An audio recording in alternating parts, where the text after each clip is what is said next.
Good morning, Central Minnesota. I'm Kevin Bloomberg with Granite City Weather. We have another air quality alert in effect today for all of our region. This will expire at 9 p.m. tonight. It's for high ozone levels with the persistent winds from the south we had bringing in all those pollutants. This will move out by later today because we have a frontal boundary coming in from the north and west, and that will push all those pollutants back to where they came from, to our south and east.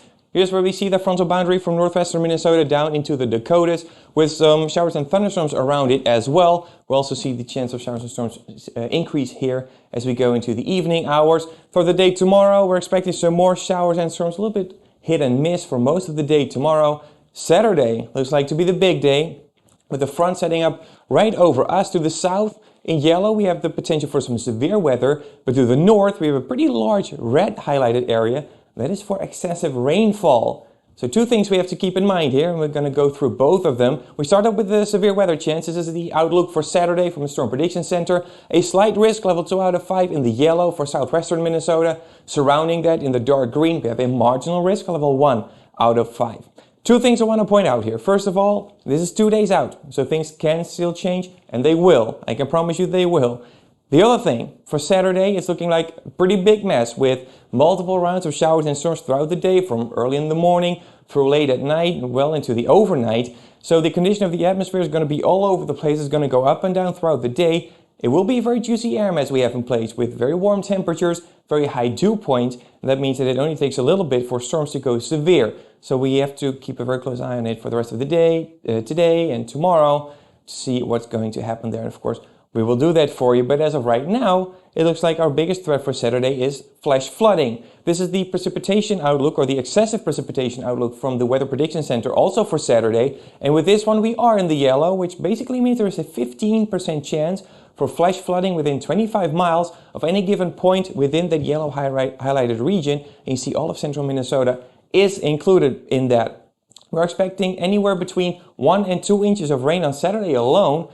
And add that to the rain we're expecting Friday and even some more on Sunday as well. That could be a big problem. And some regions could see an excess of 3, maybe even 3.5 inches of rain, depending if some stronger storms develop over them or if they see multiple rounds of rain. So that's a big problem. And also remember that we have very dry soils. It has been very dry over the last 2 months, hardly any rain. And that means that the soil cannot absorb all that moisture all at once. Compare a little bit with a dry sponge. When you pour water on it, it will absorb the water, but not all of it at once.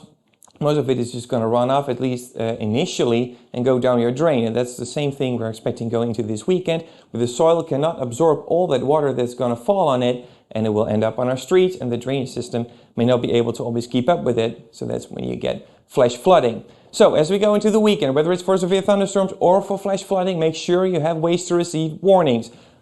The weather radio is going to be your best friend here. It makes an awful sound, but it will get your attention. It will wake you up if you need to, and it will read out all the information in the warning for you, so you are up to date right away. Of course, your cell phone as well, especially if you have wireless emergency alerts on it. By default, those should be turned on, but you can always check it in your settings. And of course, online, on the National Weather Service website, social media, all those kind of things. That's a very good source of information as well. The outdoor sirens are great if you're outside and you're able to hear them, but never rely on them. And in fact, never rely on any of these by themselves. Always make sure you have at least 2 ways of receiving warnings in case one of them fails.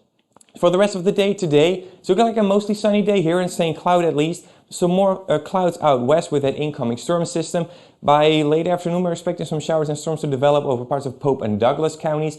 Not expecting any storms here along and east of the Mississippi River. Before sunset will probably be later into the evening and overnight hours. And temperature will be pretty high again, up around 92 degrees for a high today here in St. Cloud. A little bit cooler out west because of the cloud cover and the rain later today.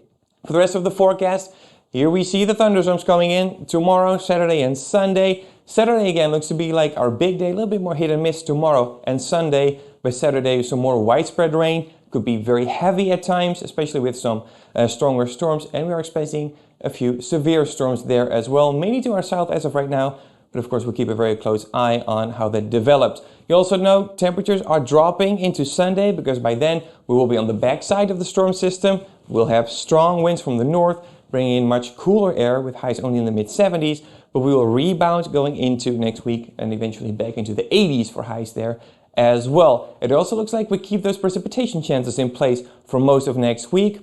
So finally, some beneficial rain for our neck of the woods there as well. So make sure you follow Granite City Weather on Twitter and Instagram for a lot more weather updates going into this very active weekend.